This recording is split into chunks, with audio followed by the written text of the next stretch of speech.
que o Lula quer fazer Minha Casa Minha Vida pra classe média. E aí, quando a gente fala classe média, né, ele falou em entrevista recente de possibilitar aí o Minha Casa Minha Vida, ou seja, melhores condições de financiamento para as pessoas terem uma casa própria, para pessoas que ganham mais de 8 mil reais, ou seja, que são mais, as pessoas são nos 10% mais ricos do Brasil. E aí eu acho que é uma discussão interessante, é um debate que vale a gente ter aqui, que isso é evidência aí de uma política que não é baseada em dados e evidências, né? Porque você tá dando subsídio, você tá dando possibilidade dessas pessoas financiarem uma casa a custo dos mais pobres. E não faz sentido, e eu gostaria que você falasse um pouco aí sobre isso. Isso se relaciona até com uma outra pauta, mas são essas políticas públicas mal formuladas, né? Então a gente tem essa, por exemplo, dos carros populares. Então o governo vai botar um dinheiro para que os carros populares fiquem mais baratos, que as pessoas possam comprá-los. Eu acho já meio bizarro, né? Porque aparece na TV e aí tipo assim, sei lá, carro tal de 130 mil por 118. Aí eu falo, isso é o carro popular, né? O desconto, mas beleza, segue a vida, esse não é o ponto principal. Mas saiu hoje uma matéria dizendo que a MP que o governo mandou, a medida provisória, dizia que nos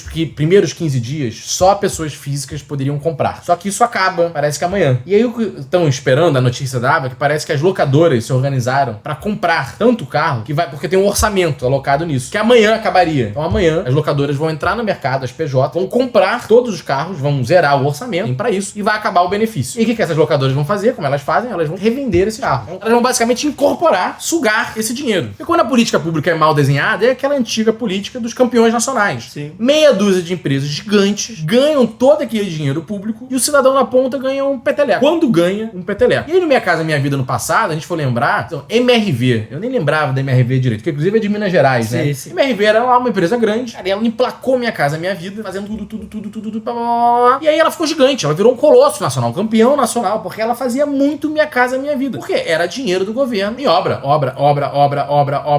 O déficit habitacional do Brasil mexeu um peteleco. O Brasil continua um problema, o país com um problema enorme de política habitacional. As pessoas não têm moradia. As poucas pessoas que tiveram acesso moram longe. A milícia tomou o terreno delas, elas revenderam, deixaram de lado. 1000 problemas. Quem se deu bem na história? As construtoras. Construíram, lucraram uma fortuna, bombaram na bolsa, botaram dinheiro no bolso. E agora, mais uma vez, quando Minha Casa Minha Vida vai financiar, né, vai botar dinheiro do governo para financiar casa de pessoas que ganham entre 8 e 12 mil reais, eu sei que as pessoas vão falar, pô, Pedro, mas essa pessoa nem ganha muito, elas precisam de apoio, de ajuda. Mas a questão é essa, essas pessoas hoje na realidade brasileira, elas são de classe média alta, inclusive, né? São pessoas que conseguem, com sufoco, com dedicação, com trabalho, acessar um financiamento de crédito, e aquele fulano lá, que não consegue pagar o mínimo, o apartamento, é a faixa 0 a 3, é o cara que ganha de 0 a 3 salários mínimos. Esse cara, mais uma vez, o programa vai acontecer o quê? Uma parte da classe média vai conseguir financiar o seu imóvel com um pouco de subsídio, as construtoras estão felizes da vida, vão bombar, vão construir a rodo, e o 0 a 3, o mais pobre, continuará sem política nacional destinada para ele. Mais uma vez, o PT repete os erros do Minha Casa Minha Vida do passado. Na verdade, que é dobrar a aposta, né? É piorar ainda a situação. Não, e aí vem umas coisas nessas regras, de, por exemplo, vem todos os apartamentos lançados terão que ter no mínimo 40 metros quadrados. E você vai ver muitos lançamentos residenciais que hoje acontecem na Zona Norte, na Zona Sul do Rio de Janeiro, para pessoas de classe média. Tem 32 metros quadrados, 34, 36, 38, e coisa até menor, de 25, 26, 27, 28, mas não entro nem nesse mérito. Tem muito estúdio, apartamento, loft sendo lançado de 30 a 40 metros quadrados. E Copacabana tem kitnet a rodo, construído décadas atrás, que inclusive hoje são as opções que pessoas mais de classe média, pessoas que estão começando a vida, início de carreira, idosos, famílias mononucleares, né? Tipo, mãe e filha, pai e filho, né? Essas pessoas, como são 2, 3 pessoas dentro de casa, que é muito comum hoje em dia, pessoas sozinhas, 2 pessoas ou até 3 pessoas, menos 40 metros quadrados, 30 e 40, é uma opção real, que as pessoas hoje compram. Isso está saindo muito no mercado. E você coloca uma regra geral, não pode nada abaixo de 40 metros quadrados. Mais uma vez, você foca no modelo. Um modelo de classe média, porque você deixou mais caro. Quanto mais metros quadrados, mais caro fica. Então aquela unidade, ela é mais cara e ela é focada em famílias de 3, 4, 5 pessoas, né? Então tem que ter 2 quartos e tudo mais. Mais uma vez, é um modelo que você beneficia. E aí aquela mãe que cria sozinha com a sua filha, que pra ela seria ótima, um apartamento mais barato, de 28 metros quadrados, 30 metros quadrados, menor, bem localizado, muito mais importante do que o tamanho do que ter 40 metros quadrados, seria que ele tivesse 30, mas fosse perto do trabalho, fosse perto do metrô, fosse perto do trem. Não, vai construir 42 metros quadrados lá longe, no canto da cidade. E aí ela que se vire pra chegar na creche, pra chegar na escola, não tem ônibus, aí que se vire. Que foi o problema do Minha Casa Minha Vida no passado. E o governo federal, Lula, dobra a aposta, repete o erro.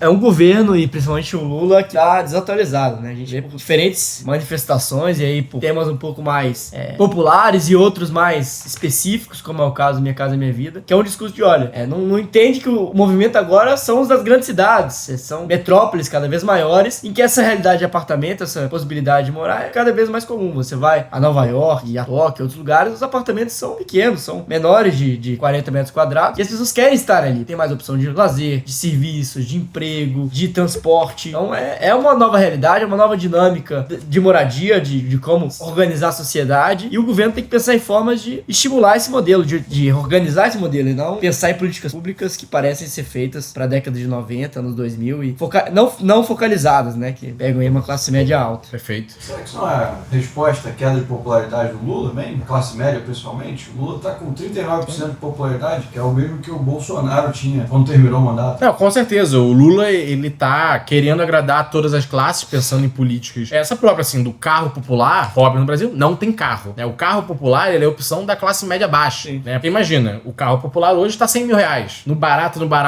você encontrar 80 mil reais. Então é carro de pobre, né? De quem ganha um salário mínimo, de quem tá tem um MEI, de quem tem um salário mínimo e meio. Infelizmente, não é a realidade dessas pessoas, né? No máximo, um carro usado. Então, o Lula, na minha opinião, sim, ele quer retomar uma parte ali da classe média, ajudando no carro popular e no seu apartamento, né? Ou seja, um programa foca nisso e outro programa foca no carro, outro programa foca na casa. Mas, mais uma vez, de uma classe média baixa. Claro, merece, tem que ter atenção. Mas na visão, não com essas políticas que beneficiam uma meia dúzia aqui, beneficiam uma meia dúzia ali, tem que ser muito mais a questão do imposto de renda, imposto sobre o consumo, questões de reforma verdadeiras, que vão entregar resultado de médio e longo prazo, que vão de fato mexer na ferida, que hoje afeta a classe média. Nós sabemos, reajuste da tabela do imposto de renda, custo na educação, o custo na saúde, a carga tributária no consumo, ICMS, que é uma funa, que a gente paga na energia elétrica. Aqui no Rio de Janeiro, o ICMS é de 32%. Na energia, no gás, na água. Mexer nisso, que é muito mais difícil, e isso ajudaria muito mais a classe média do que agora virar e falar, não, eu vou te ajudar aí com 8 mil reais na conta do seu carro popular. Eu vou ajudar aqui com o financiamento do seu imóvel, pra você que ganha 7, 8 mil reais. Isso é demagogia, populismo, mais uma vez. Isso não resolve o problema da classe média. E o discurso é de que é pro mais pobre, mas não é. O mais pobre, mais uma vez, não é ele que vai se beneficiar desse Minha Casa Minha Vida, não é ele que vai se beneficiar desse programa de carro popular. Falando em Lula aí, populista, Lula sem popularidade, Lula que ainda não conseguiu governar da melhor forma, saiu uma notícia que ajuda a ilustrar um pouco desse cenário, que o Lula liberou 3 vezes mais emendas que Bolsonaro já, mais de 6 bilhões de reais em emendas, e mesmo nesse cenário, então, tentando comprar, de certa forma, uma base dentro do Congresso para aprovar o que o governo almeja, não tá conseguindo aprovar. Então, é um Lula fraco, é um Lula conectado com as demandas reais das pessoas, que pensa em políticas públicas não focalizadas, em políticas públicas que não são feitas com base em evidências, que estão ali atreladas, às vezes, a demandas passadas, que não são mais a do século XXI, e que tenta dialogar com o Congresso cada vez mais poderoso. A gente chegou a falar em outras lives de um Lira que bate o pé, que não aceita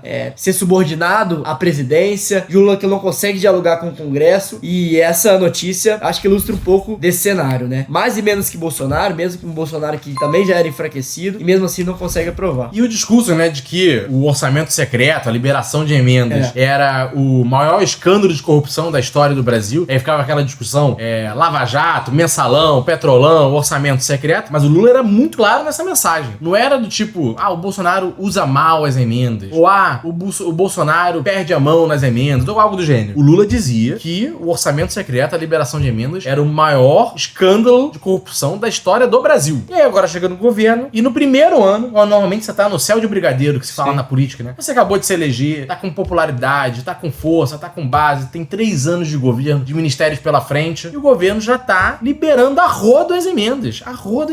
E aí vai, né? O que esse Lula cada vez mais, né, mostra que o método de governar dele sempre foi esse. E que as críticas que ele fez ao Bolsonaro eram o oportunismo naquele momento eleitoral, porque a prática ele reproduz é absolutamente a mesma. Até deixem aí nos comentários a opinião de vocês sobre o governo Lula, como tá sendo, se vocês acham que o governo aguenta esse tranco até o final, o que vocês esperam do governo Lula daqui pra frente, que é isso que o Pedro falou. O primeiro ano, principalmente os primeiros 6 meses, ainda deveria estar, né, conseguindo aprovar, conseguindo ter uma boa relação com o Congresso, e a gente não vê isso. A gente vê um governo que ainda tá tendo dificuldades em conseguir dialogar e aprovar reformas ou projetos mais importantes. Então a tendência é que isso seja cada vez mais difícil daqui pra frente.